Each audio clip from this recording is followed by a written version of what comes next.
Um, so we have in October of 2010, Bloomberg Business Week ranked Pittsburgh among America's strongest housing markets projected through 2014. So that shows that we're just not people aren't expecting us to do good now, and we're not just a strong housing market today, but we're also projected to be one of the strongest housing markets in America going forward, which is great as a real estate investor, knowing that your investment's secure and you're not going to experience something like you like many investors experienced in 2006, 7, and 8. Um, October 2010, CNBC ranks Pittsburgh the number one city in America to move to. That says a lot. Um, for them to rank Pittsburgh the number one city in America to move to, that says that there's things here that families want. One of those things is the cost of living is very reasonable here in Pittsburgh, and people love that.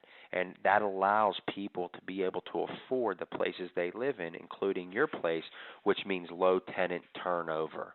Um, February, I'm going to skip down to my favorite one. February 2011. Um, the Post Gazette Pittsburgh put out this article in Pittsburgh, but the ranking was done by a London-based independent company that did, I think, about 130 cities throughout the whole world. They ranked Pittsburgh the number one most livable city in America for the second year in a row. Um, that speaks for itself. Let's move on to the next slide, Bear. Okay, so my company, Aurora Real Estate Investment Services, as you've seen back at the beginning of this presentation, we're a family-owned and operated business. It's myself. You've seen Tom and Amy. Tom's my father. He's my business partner. Amy is our in-house realtor. Betty is my grandmother. She manages our office. A little bit about my family. My great-great-great-grandmother, Baba Bavicevic, came over from Croatia back in 1900, and she rented a two-bedroom apartment. In the one bedroom, her and her family lived, and in the second bedroom, she rented out to Croatian immigrants. She did all their laundry, she made their lunches, she kept everything clean, and she collected all of her dollars, pennies from that, and she bought our first investment property, which was a butcher shop and a bowling alley here in Pittsburgh, PA. But the great thing about that is my Baba Bavicevic did not speak one word of English. And the reason I love to tell that story is because that's where real estate investing started in my family, and it's in our blood ever since. And also the reason I like to tell that is there's so many people out there, especially probably even listening today, who think to themselves that I want to be a real estate investor, but there's always a but in the way. Once you know that Baba Bavicevic did not speak any English, that should take your butts out of the way, because the stars will not align. It's up to you to take that first step forward and invest in real estate. And what Aurora Real Estate Investment Services does is we allow you to continue to live the life you're living today while investing in real estate. We allow you to achieve financial freedom without giving up all of your time, because let's face it, real estate investing is a full-time job in itself. We have to look at between 30 to 50 distressed homes before we find a good deal. Which takes a lot of time, and then we have to analyze the deals. You have to have the contractors in place to rehab the deals. Make sure you have people you trust, that power team that Bear's talking about. And then once it's out of renovation, you have to manage that property in order for it to make money. You have to put a tenant in, and you have to collect rent and take phone calls. We do all of that for you. Every step of that process, including the property management, we do for you. So you're able to after you get off of work, you're able to come home, spend time with your kids, enjoy your life while you're growing your income. And eventually your job is going to become optional, because you're going to replace your 9 to 5, or you're going to equal your 9 to 5 with passive income. And I could tell you from experience that going to work is much more enjoyable when you don't have to do it. So, like I said, what we do is we locate the properties, we qualify them, we evaluate them, we rehab them, and then we manage them. So let's move on. And I urge you, once we get off of this call, to call me at 412 414-982-2790, or send me an email at tjbencho@comcast.net. You can write that down and visit my website. My website has a lot of information on it, www.investinpittsburgh.net. Okay, Albert, let's move on, please. Okay, so I'm going to show you an example of what our deals look like. And this is a typical deal for us in Pittsburgh. We do all size units. Like I said early in this presentation, we do not have properties under contract. We do not have properties that are renovated that we try to sell to you. The way we operate is, first and foremost, we build a relationship with you. Once we build that relationship and you decide you want to work with us, we go out and find the property that meets your specific needs. That property is usually still on the open market. The benefit of that is that we are not forced to try to sell you something that you don't like or you don't need. So, for example, this particular investor told us he wanted a duplex. We went out and we looked at 30 to 50 duplexes, and we found this one, put the numbers together for him. He liked it and bought it. If he did not like this particular duplex, we would move on to the next one with him. We would not try to push this duplex on him. If we did have money invested in this property, whether we wanted to or not, subconsciously we would be forced to try to sell this property. I don't want to be a salesman. I am interested in long-term relationships. So this particular building, duplex, has 2 3-bedroom, 1-bathroom apartments. Each unit rents for $675, so the total monthly rental income is $1,300. This is a really nice street, a very strong rental neighborhood. We love this building because it's all brick. This particular investor is from New Jersey. In the past 2 years, he's purchased 7 buildings with us. Some investors purchase one every couple years or one in a lifetime, and some purchase several a year. Like I said, we have over 100 out-of-state investors that invest with us as of date. So this is in a C neighborhood. We choose to focus on C neighborhoods. We find that there's the strongest rental demand in a C neighborhood. What I mean by a C neighborhood is a neighborhood where you have blue-collar workers, you have your nurses, you have your construction workers, you have your bank employees. You have people that work hard for their money, and they don't want to come home and always cut the grass, and they don't want to have to worry if something breaks. They want to be able to call the landlord. A lot of single mothers and single fathers, also young families. This particular investment is only a few blocks from the hospital, which gives us a high demand of nurses and young students or young doctor students that need to rent. There's very low traffic on this street, and this is an up-and-coming neighborhood. So let's move on to the next slide to break down the numbers. This is how we analyze the numbers, and these are the type of numbers that Pittsburgh provides. And if you're interested in taking advantage of a deal that provides, between a 14 to 20% cash-on-cash return, I urge you to call me at 412-498-2790 or send me an email. You can see my email address on the screen. Also, you can visit my website. The purchase price on this particular property was $32,000. This one's not available right now. This is an example of a deal we did. The renovation is $17,800. That includes all new plumbing, all new electric, patch and paint on the drywall. This one already had good furnace in it and good hot water tank. We had to do a lot of repairs in the basement. So a pretty extensive renovation for that cost. And we're able to keep our renovation costs low because because we're doing so many renovations that our material costs are low and our labor costs are low, comparatively speaking. The closing costs on this property were $1,100, and that's because the investor bought all cash. And our fee, we made $10,000 on the property. That's how we get paid, and we like to show what we make up front. And the reason behind that is we're looking to build a long-term relationship, as I said, and we feel that the best way to do that is to be up front. So you'll see our fees up front when we promote our deals. This investor's total investment was $60,900. You have the monthly expenses. Now, you see right here, I want to highlight the taxes are only $123.50 per month. That is one of the main reasons that Pittsburgh is able to provide high cash-on-cash returns. The insurance is $50 a month. The water and sewage will be $100 a month, and the management fees will be $117 a month. The property management fees are 9% of the rents received per month. So your total monthly expenses are $390.50. When you subtract that from the $1,300 a month income, it gives you a $909.50. When you annualize that, that's $10,914 a month. And when you figure out your cash-on-cash return, you're at 17.92% cash-on-cash return. I could tell you that you're going to have a hard time finding that in the stock market, the bonds market, in most type of markets. And that does not include, as a bear can attest for, that does not include the write-offs that you're going to receive from this particular deal.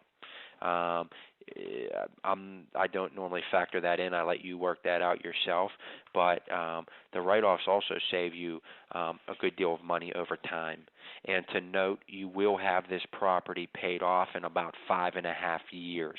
So you'll have all of your investment back in your pocket in about 5.5 years, and from there on forward, it's just all profit. So that's pretty good investment, if I say so myself. Can we move on to the next slide, Bear? So, as it says here, if you like what you see, here are your next steps. But before we get on to that, I'm going to let Bear handle this slide. I just want to say that it's a pleasure speaking to all of you, and I'm looking forward to building long-term relationships with each and every one of you. And I do invite each and every one of you to come out and spend a day with me in Pittsburgh. We have we do personal tours. We don't do large bus tours. You come out, and if you're qualified to buy a property, we put you up in our city house, so you're only responsible for getting yourself here. And once you're here, we put you up in our city house. We pick you up from the city house. We spend the entire day together. You see every angle of Pittsburgh. You don't just go in and out of houses all day. We take you to all the areas that support your investment. You really get to learn a lot about Pittsburgh, which is very important. But what we think is just as important is that you get to know a lot about us. You get to meet myself, my father. We'll go into the office and meet my grandmother, my aunt who works in there. You'll meet my father's wife. You'll meet our construction crews, and even more important is we get to learn a lot about you. That's where the relationship is built. If you're going to be investing from out of state with us, the number one key is trust in our relationship. And we know that once you come spend a day with us and get to know us, that you will feel comfortable investing with us and receiving anywhere from 14 to 20% return on your investments, along with a piece of property that is going to provide for your family in the long run. Only 3% of America owns a property other than their primary residence. And the number one reason behind that is fear. I encourage you to be one of that 3%. The wealth in America is built through real estate, through owning real estate and passing it down from generation to generation to generation. And if you don't own any real estate and you have kids and grandchildren or anybody that you want to pass things down to, there's no better gift than passing down real estate. And I speak from experience. My father owns a lot of real estate, and I own with him, and he's going to pass down his real estate to me. I'm going to pass it down to my children. And I know that we're not going to have to worry about where our next dollar comes from day to day. And there's freedom and there's joy in knowing that.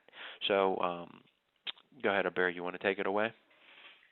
Thanks a lot, TJ. That was a lot of information and a lot of great resource that the callers can take with them today. I really appreciate that. Thank you. I love Pittsburgh. Anytime I go there to visit my property or see my tenants, I'm always happy about the return that I'm getting on that property. That's one of my best performing properties, and it's always rented. Hmm. I've had it for 7 years now, and I've never had. Most of the time, I find a tenant even before the old tenant moves out. What are the next steps? You've heard about our presentation. We talked about taxes. We talked about an integrated approach to wealth building. We talked about the different entity structures.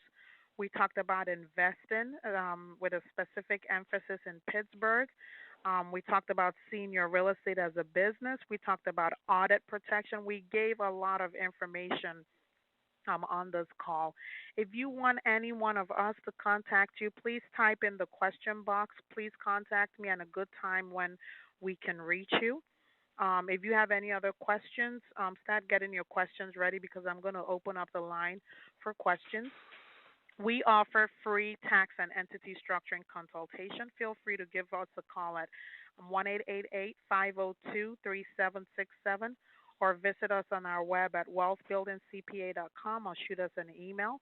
Or you can contact if you're interested and you know that you are ready to jump in to investing in Pittsburgh, give TJ a call at 412-498-2790 or send him an email or visit their website. I'm thanking you all for being on the call today. We will now open it up for questions. I will be on this call as long as I have questions coming. So Me I'm going too. to go ahead and start answering the questions. If, like I said, if you have any questions, please feel free to type it in at this point. We were oversubscribed today, so we have people joining us on the other line. If you're on the other line and you do have a question, I'll go ahead and ask TJ to unmute the line so that we can take questions from that. This question here says, what should we do if our operating fund for the business runs out? Can we transfer funds from our personal account to cover costs? If so, when is it okay to reimburse yourself for the personal funds that were placed in that account to cover the cost for the business?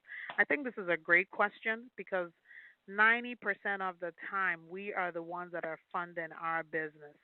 We don't have any parent out there or some genie out there that's giving us money. We're usually the ones that are funding our business. So, yes, you can transfer money from your personal account to a business account. That's what you should do. The mistake I've seen with a lot of investors is when they run out of money, they probably go put the expense on their credit card or on their check card in their personal account. I always advise that you transfer the money out of your personal account into your business account and then write a check or use the check card of the business from there. If you are going to use your personal credit card, you want to make payments from the business account. So by putting, let's say you have a $40 payment for the month and you had charged $3,000 of business expenses, you want to make that $40 payment out of the business account. The next question is, when can you reimburse yourself? I think it really depends on how the business is doing. If the business is able to reimburse you because you've generated income, you can go ahead and do the reimbursement whenever. It doesn't have to be done during the same year. You can treat it as a loan or as an equity contribution into the business. The reimbursement can really happen at any time. But I think that the takeaway from this question is you do not want to spend business you do not want to pay for business expenses out of your personal account. Transfer the money into your business account and then, use the money from there. Um, will you provide a list of possible hard money lenders who will do rehab loans that can be converted into long-term loans once a project is completed? I know that that list is going to be very small, but I will give you. If you contact me, you have my email here, info@wealthbuildingcpa.com. If you contact me, we will try to get you a list of possible hard money lenders. The way hard money lenders make their money is by turning it over every 6 months. So 95% of the time, they do not want to build a long-term relationship. I have seen clients who have long-term relationships with hard money lenders, but only because these hard money lenders have been working with the clients. So if you contact me, I'll get you hard money lenders that I know that can do a conversion, but it's very few of them that do that. Um, Please keep the questions coming. I'm going through here to see what the additional questions are. Do you do multifamilies? If you can get 15 to 20% on $1 million deals, call me. Okay, so I think this is a question for TJ. He wants to know if you do multifamily and can you get a 15 to 20% return on $1 million deals? Yes, most definitely. Um, Okay. we would need to talk in more detail as to what you were looking for. Like I said, we'll go out and tailor fit our search specifically for you. So the best way for us to move forward with that question would be to have a conversation. So all I need is your name and phone number, and I will give you a call. Okay. And the next question is, how difficult is it to invest in Pittsburgh property when I live 1,000 miles away? I think I'll answer that, and then I'll let TJ said. Actually, I live in Maryland. My business is out of Maryland. But when I introduced myself, I told you guys that I own properties across 5 states, all the way from North Carolina down to New York. For me, it hasn't been difficult at all. Um, with proper systems in place, I'm able to manage my properties remotely. And if you have a good team, such as, if you work with Aurora Real Estate Investments and you have a good property management in place, it's no different from your property that is within 5 miles or 10 miles. I have two properties here in Maryland, but I don't see those properties as often, more often than I see my properties that are out of state. For me, I see them about the same amount of time. Sometimes I don't even see my property here in Maryland for years because I have property management. So for me, it has not been difficult. And one of the reasons why I decided to go out of town was because I was looking for the return on investment. And I realized that in some counties in Maryland, I was not necessarily getting that return. But when I stepped out into Pittsburgh, and I also do Charlotte and Syracuse, but Pittsburgh has been my main one, I realized that I was getting the kind of returns that I wanted. And with a proper system in place, it's no different from me managing. I know they say usually there's a difficulty with having being an out of town landlord. I have not necessarily experienced that compared to it's the same problems I have with my properties here in Maryland, basically. So TJ, I'll turn that over to you. Yeah, it's all about the relationship you build, whether you're 5 miles away or 1,000 miles away. When you build the relationship with us, you're building the relationship with the people who are handling your money from start to finish, including the property management that Bear talked about. And we have several references. I can give you referrals, is what I meant to say. If you want to talk to clients whom have worked with us for years, and they're from different states, and some have never seen their properties, some see their properties once a year, once every 2 years. Most of our investors, once they get comfortable with us and they start seeing the checks come in, that's when it becomes feasible, and that's when you understand it. But also, meeting with us face to face, if you're willing to travel to Pittsburgh, would be a great idea. We love when investors educate themselves, and a big way to do that is to come to Pittsburgh and see what's going on here, to see all the building going on, and to get to know us better. I agree 100%. That's a hurdle, and that can be scary.